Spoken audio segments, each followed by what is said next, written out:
الحمد لله صمد على سروري والكمال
pé a kú oṣù tuntun tí ó wọlé bá wa nínú ìgbà tuntun pẹ̀lú ìṣesí tuntun èyí tí a bára wa ní inú rẹ̀.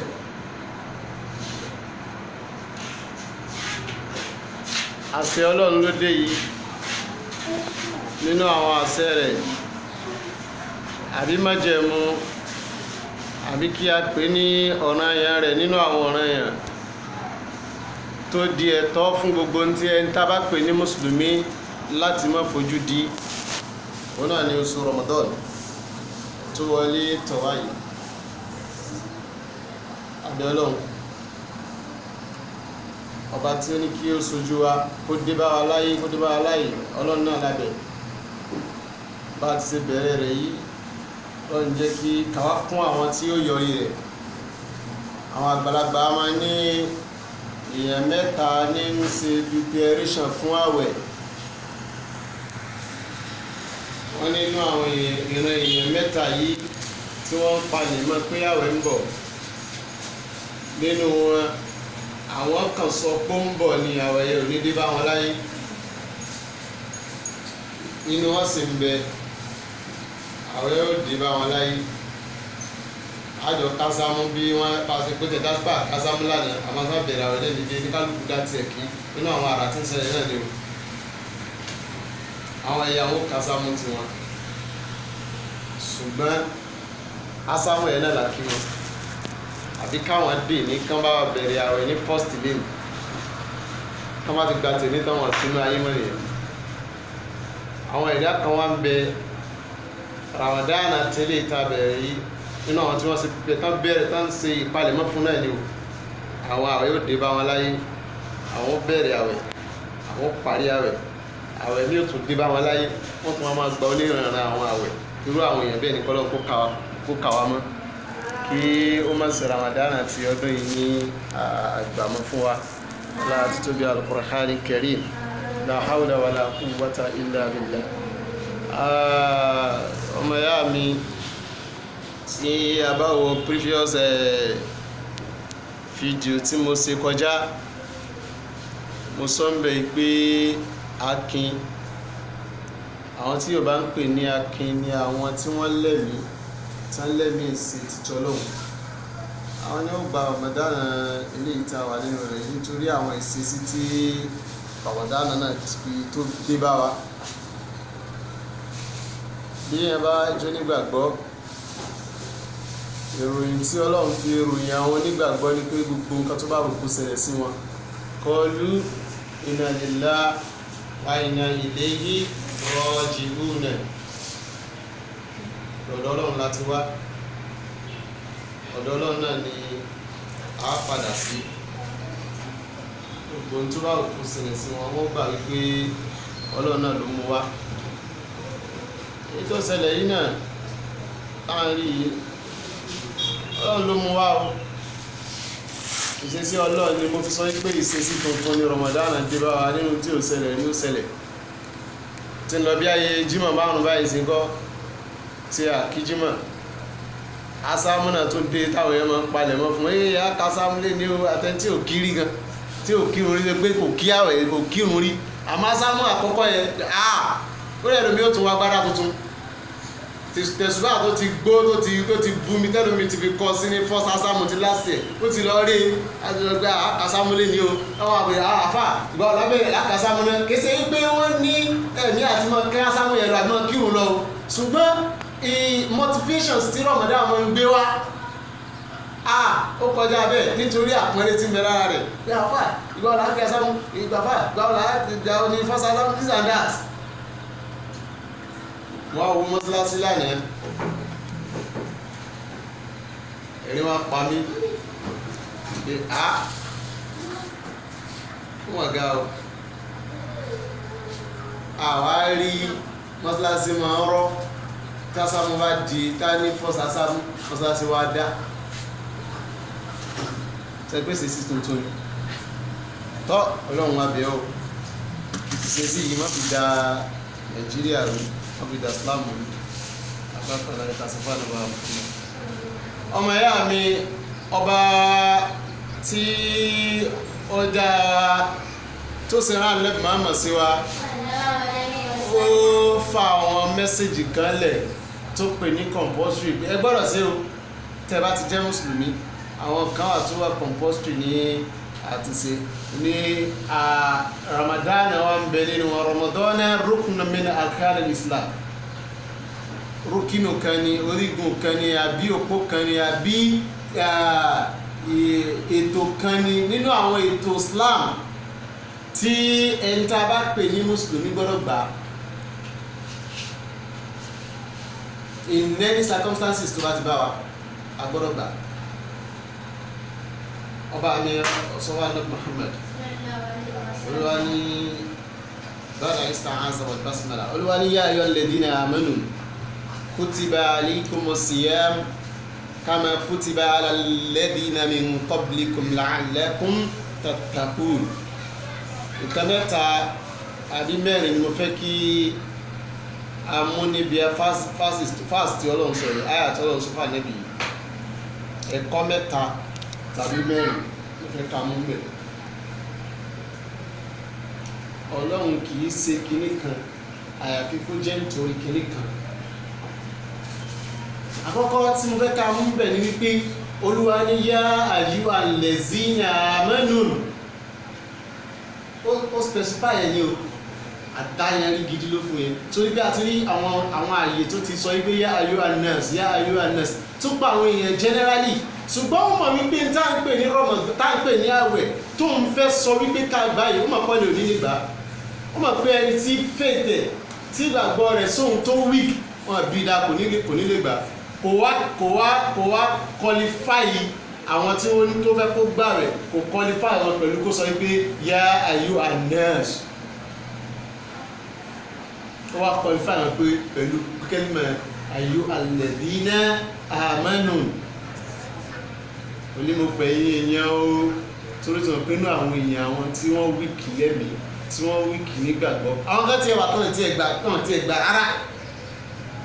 wá ò pé ọ́ bí èmi náà ò ní sọ wípé yá ayyuhan nasu ní wàá dá alága yẹn rí pé nínú àwọn ẹ̀dá mi àwọn ẹ̀sà nínú àwọn ẹ̀sà tí mo dá nínú àwọn ẹ̀dá tí mo dá àwọn tí wọ́n gbàgbọ́ orí ibú kọ́ta bá ríyàn tí ó gbàgbọ́ o má bàánújẹ́ tó bá ríyàn tí ó gbàgbọ́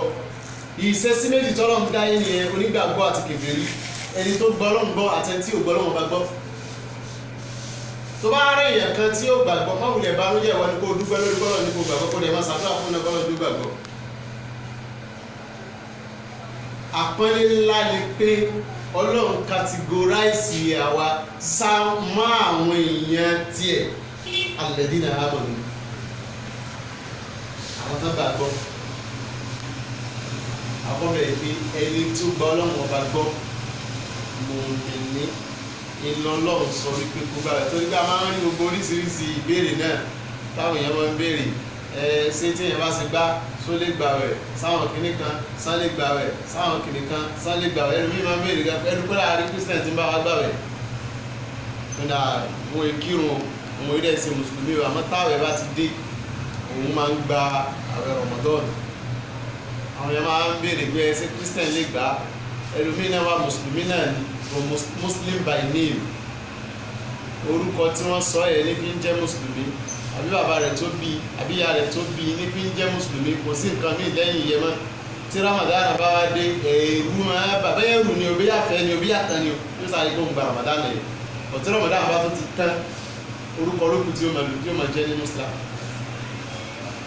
gbogbo orú wọn náà ni wọ́n máa ń béèrè pé sẹ́mi lẹ́gbàá ó lè tí sí questions tó máa ń wáyé a tírìtì ìwọ̀nba tọ́lọ́run bá ní kí a rí bí tírìtì níbẹ̀ àkọ́kọ́ pé ṣé Christian lè gba Ramadan nínú àwọn béèrè tá a máa ń béèrè lọ́wọ́ ara wa ni ìdáhùn rẹ̀ lọ́dọ̀ àwọn onífíkìw wọ́n á sọ wípé wọn ò pe Christian sí Ramadan àwọn elétò ẹ̀sìn a pín ọ̀rọ̀ Islam náà síbi mẹ́ta àwọn kan wà elétò ẹ̀sìn pàtàkì táwọn lọ fún fíkìw ní nípa Islam nípa ẹ̀sìn no addition and no subtraction bọ́sẹ̀ gbé wá bọ̀rọ̀ ń gidi yẹ lódìdí yẹ kò gbọ́dọ̀ dínkù kò gbọ́dọ̀ lékún. irú wọn dè ní báwo bá ti fojú kan oṣù báwọn oṣù tó yọ lókè báyìí wọn ní bẹ̀rẹ̀ àbọ̀. àwọn ẹ̀dá ń pè ní no subtraction no addition nínú Islam náà wà. káàbá ló ti ṣe sínú gbọ́dọ̀ lékún kò sí gbọ́dọ̀ dínkù. tàràwì tá ń pariwo asámú tá ń kí ní jàmọ́ yìí náà nínú àwọn mùsùlùmí kan wà wọn kiri wọn sì ní kí ní jàmọ́ wọn ní because ànábì ò kí asámú jàmọ́ kó kí pé asámú kọ̀lá o kí wọ́n máa palẹ̀ mọ́ o ẹlẹ́wọ̀n wá wà mọ́sálásí kérò pọ̀ ẹ̀ ànábì ò kiri ìmọ̀ dákì ni. àwọn kan wà lórí ètò yẹn dè ní ráyù àwọn tí wọ́n gbé wá pé ẹgbẹ́ ká mọ kí ń jẹ mọ́ kò sí tó burú ká mọ kí ń jẹ mọ́ nínú àwọn sàhábà náà kí ń jẹ mọ́ o but still àwọn kan sì tako yá ráyù ẹ pé irọ́ ànábì ò kí ń jẹ mọ́ àwọn ò ní kí ń jẹ mọ́. so àwọn yẹn ni no addiction no subtraction lọ́dọ̀ orú àwọn yẹn kò sí tó kan wọ́n sọ wípé wọ́n sọ gallant ni pé kò sí tó kan Christian pẹ̀lú pé ó ń gba Ramadan Ọlọ́run ò pé Christian pé kó gbà. irú wọn sọ pé ẹni tí kìí kírun tá a pè ní muslim by name yìí kò sí tó kàn pẹ̀lú kó gba Ramadan wà lọ́lọ́wọ̀n pé. so nínú àwọn tá a pè ní àwọn alùkìtàbí àbí ká sọ pé àwọn tí a pè ní alùfíkì yìí náà nínú wa tó láwọn kan tó rẹ pé well a lè ṣe addition kóra ń bẹ náà tá a pè ní alùsùnà wal jamaa yìí náà a lot of things làwọn náà ti ń ṣe lé ní tí ànábì ò ṣe ṣùgbọ́n wọ́n ń gbé sínú làákà ìgbé àìntànṣe yìí bá mú tàbá sí kò sí tó burú mẹ́ lóòótọ́ tàbá rẹ̀ ṣe àrí pé kò sí tó burú mẹ́ lóòótọ́ ṣùgbọ́n ànábì ò ṣe. irú àwọn yẹn náà àwọn náà lè sọ pé ẹni tá a bá ti pè ní mùsùlùmí àmì ẹni tí ẹ bá ti ṣe mùsùlùmí yá kírísítẹ̀nì o kò ní nǹkan tó ṣe kò ní í ṣe pẹ̀lú ààwẹ̀. irú èmi personally ṣe I'm a Muslim by name and by practical. I don't discriminate. I don't condemn. I don't want to fight unnecessary fight with Allah.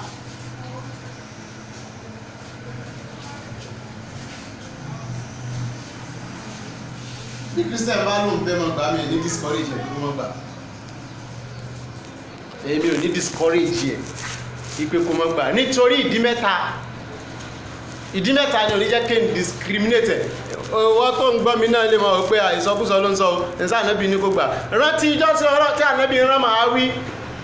Astaghfirullah yazim màá sí Ibn Jabal kọ́ tó rán lọ sílẹ̀ kan ó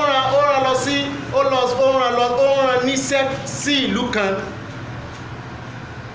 Ìjọ́ tó pàtó wà fẹ́ máa lọ wá ní ànábì wá pé let me test his ability.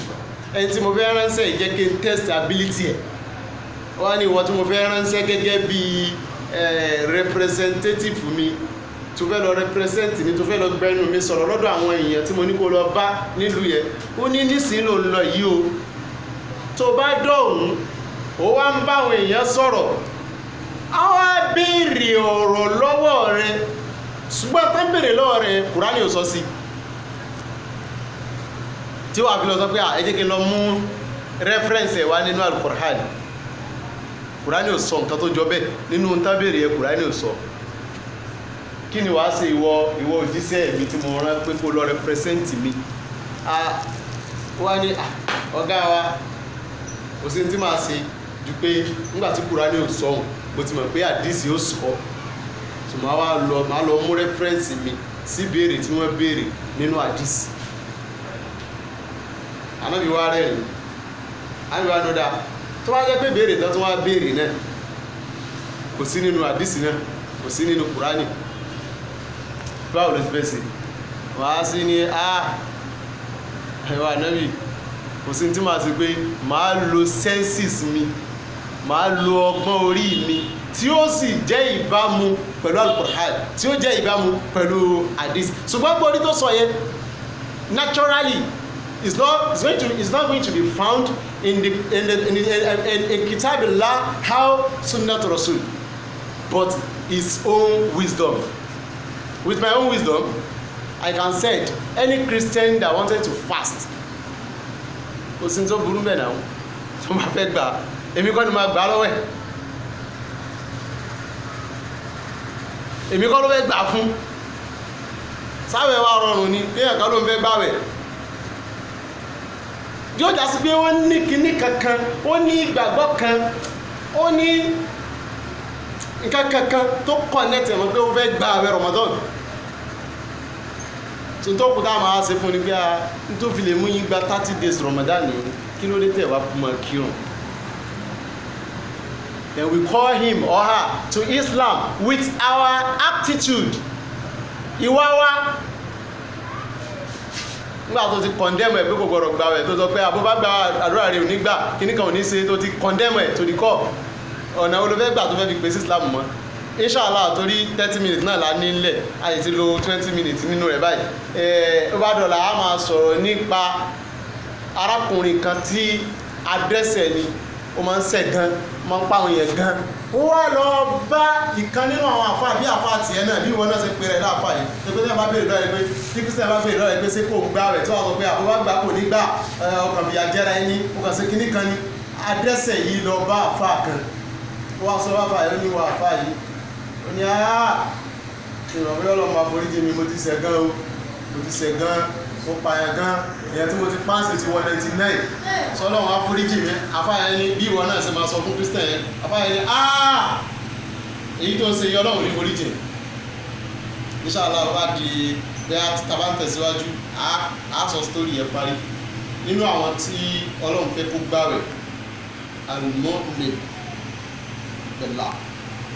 ẹni tó gbà fọ́lọ́. So nínú billah yẹn náà, ẹni bí mo sọ pé ọlọ́run gbà mí bí kan ó ní yáyọ nurse ibudu rabbakum, mo pe gbogbo ẹ̀yin èèyàn ẹ máa sin ọlọ́run ọba mi. Nígbà tọ́lọ́run ní pé ogun wọn ní gbọ́ lójó yí padà sí yáyọ lẹ́sìn àmọ̀ mi. Bí Christian bá ló ń fẹ́, tí Christian bá ń gbà nílé yín, má discourage ẹ̀, má discourage ẹ̀, kọ́lọ́run ò ní gbà lọ́wọ́ ẹ̀. Ìwọ kọ́ ló ọlọ́run, ìwọ kọ́ ló máa gbà á. Àṣíráàdìsì tí lẹ́bi sọ pé tí Christian bá gba àwẹ̀ òun ọlọ́run ò ní gbà lọ́wọ́ ẹ̀. Ọlọ́run sọ pé tí Christian bá ní kúrò àwọn ní Christian bá gba àwẹ̀ ọlọ́run ò ní gbà lọ́wọ́ ẹ̀. Bọ̀ ìwọ Christian tó ń gbà, kí ni motivations tí ó mú ẹ láti gba Ramadan tó ilẹ̀ kírun? Ẹ̀kọ́ ẹ̀ ni kò bèrè, máa ń sábà sọ pé ọ̀rọ̀ ayé tá a wà yìí ò nídìí ìjà mọ́. Ọgbọ́n ló kù, wisdom àti knowledge. Fúnra rẹ̀ ìwọ náà sí Christian tó wù ẹ́ tó ló fẹ́ gba Ramadan, kan tí ẹ dára rẹ̀ gbéjòkó kó sọ wípé kí là ń pè ní Islam, dára rẹ̀ gbéjòkó kó sọ wípé kí là ń pè ní Christianity. Combine religion méjèèjì ẹ̀ pọ̀, ask the scholar, béèrè lọ́wọ́ àwọn scholars of Christian now what is the Christian, jẹ́ kí wọ́n explain Christianity fún ẹ, jot it down. Wá wá àwọn scholars, àwọn tó mọ̀ nípa Islam, tí wọ́n mọ̀ nípa Christian, bí àwọn ọ̀gá wa Ustaz Jami Adegunwa, bí àwọn ọ̀gá wa Yusuf Akadi, àti àwọn tí wọ́n tún jẹ́ àwọn comparatives yẹn bẹ́ẹ̀. Wá wọn kó béèrè lọ́wọ́ pé kí wọ́n ń pè ní Islam. Ó bá join ẹ̀ papọ̀, wá you know the reality. So mo fún ẹ ní ròdùnú pé ìwọ Christian tó ń gbàwẹ̀, pé Olúwa ló fún ẹ ló wù bẹ́ẹ̀ pé kò gbà. Àwọn Christian mi ti inú ń bí gan bá ń gbàwẹ̀, inú ń bí pé kí tẹ̀ ẹ̀ mùsùlùmí yẹn ń gbà, kí ló ń gbà,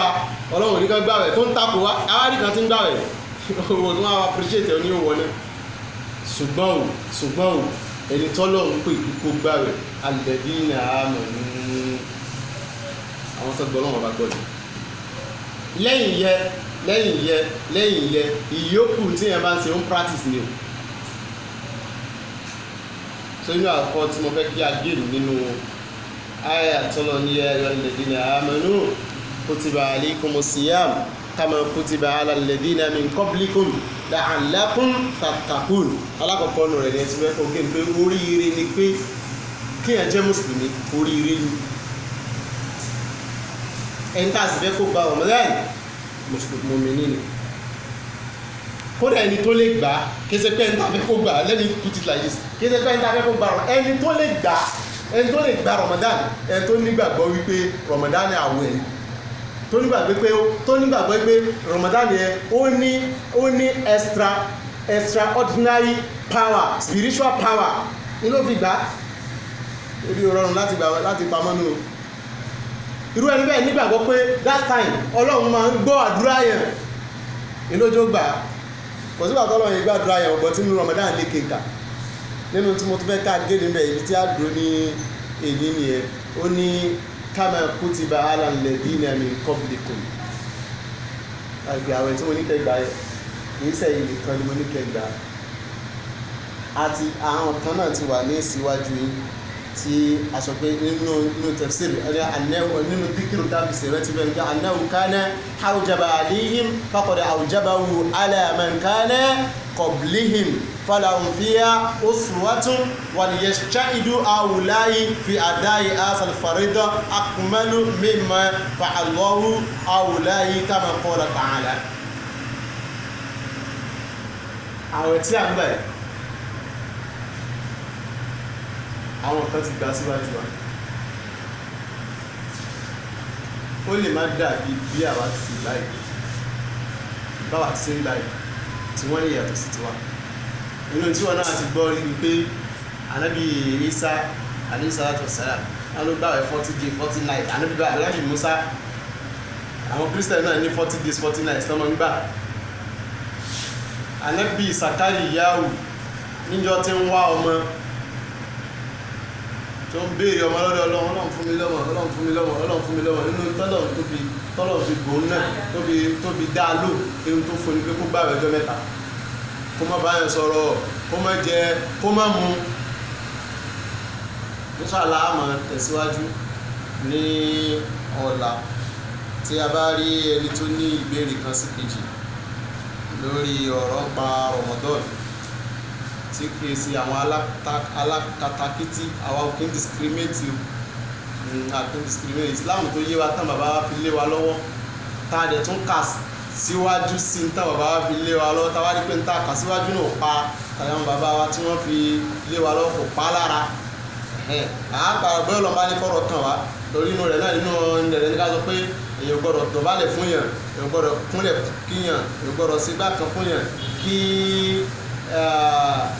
ọmọ disrespect òbí rẹ̀ nílẹ̀ Yorùbá ọ̀tọ̀ ní àṣà ọ̀tọ̀ ní ẹ̀sìn bọ́lọ̀ bá fún wa ní ààyè